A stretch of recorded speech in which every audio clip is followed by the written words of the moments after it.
Insperity presents the Small Business Advocate Show with Jim Blasingame, brought to you by FedEx, CareerBuilder.com, and Palo Alto Software. This is a copyrighted production of Small Business Network, Inc., all rights reserved.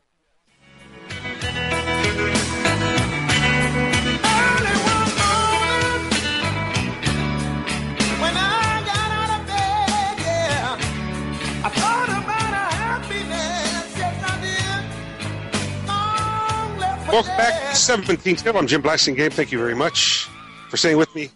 I am the Small Business Advocate, and I hope you check out my website, smallbusinessadvocate.com. We're having a great visit with our good friend Seth Lipsky, a longtime member of our Brain Trust, an extraordinary journalist, the founding editor of New York Sun newspaper, the author of The Citizen's Constitution, an annotated guide, and we were talking about the Constitution.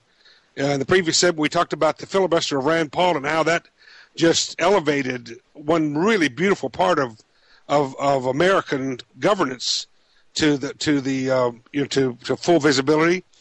Another thing, Seth, that's been going on lately, and I'm sure plenty of people could go back and point this out about George Bush, but I'm thinking of President Obama because he's the one that's on my mind right now the most, with him being in the office. But it seems to me that there's been quite a bit of, if I can't get it through if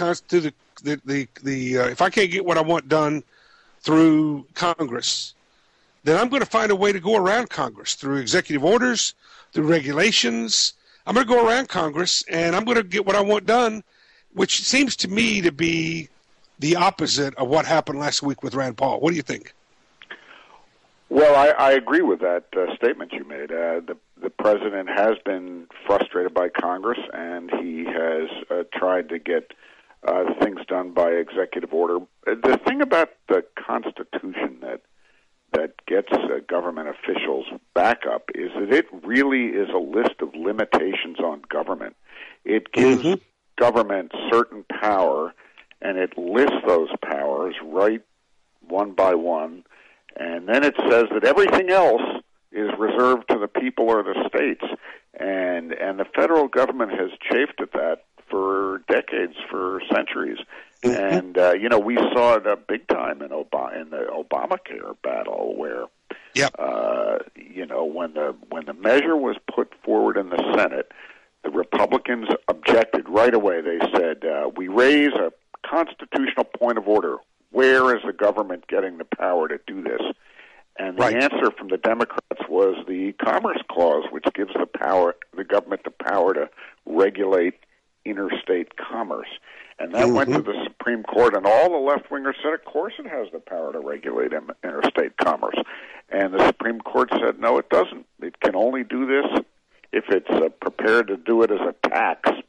And that's why it was a very clarifying moment. That's when we realized Obamacare is a tax. It's a tax. Well, that's because John Roberts contrived that ruling, and I use that word in a piece that I wrote, and I stand by that.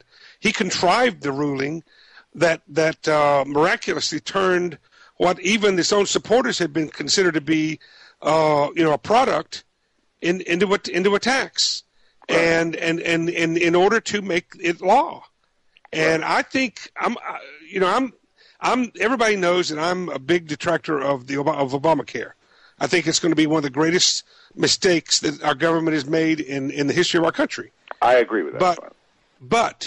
But I have to say that I think what happened in that ruling and what Justice Roberts did is a low point in the history of the Supreme Court. What do you think?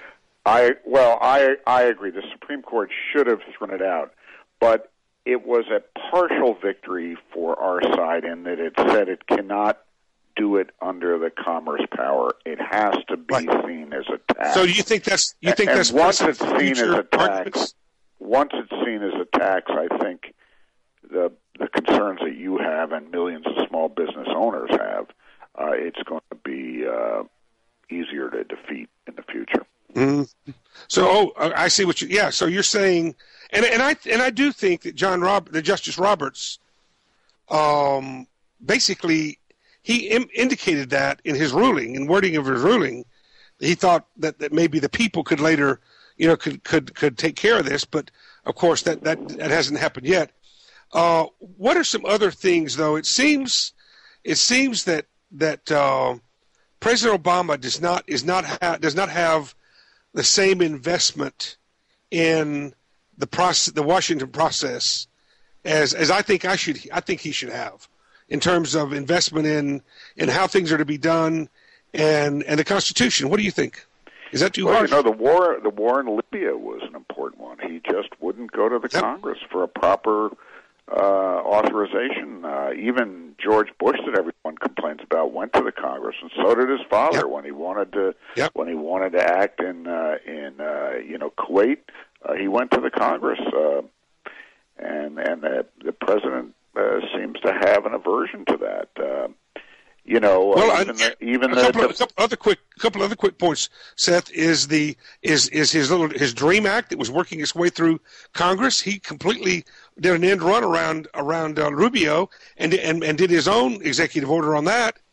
And there was one other one I'm trying to think about. The CO2 as a dangerous gas that would never have gotten through Congress, but he had his EPA people declare it a dangerous gas. That was a complete interrupt of the process. And then, of course, there is the gun rights question. I mean, Second Amendment. He wanted to do something, and he put out that list of 43 acts he could do without going to Congress at all.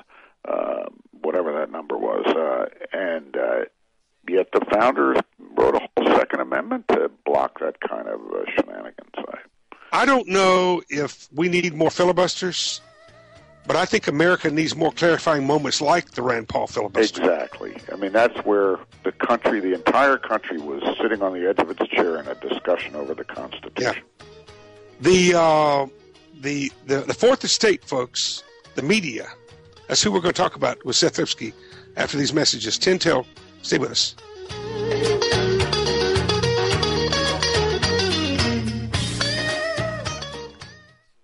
Insperity presents the Small Business Advocate Show with Jim Blasingame, brought to you by FedEx, CareerBuilder.com, and Palo Alto Software. This is a copyrighted production of Small Business Network, Inc., intended for the private use of our audience. Except as otherwise provided by copyright law, all other copying, redistribution, or publication without prior written consent is prohibited. All rights reserved.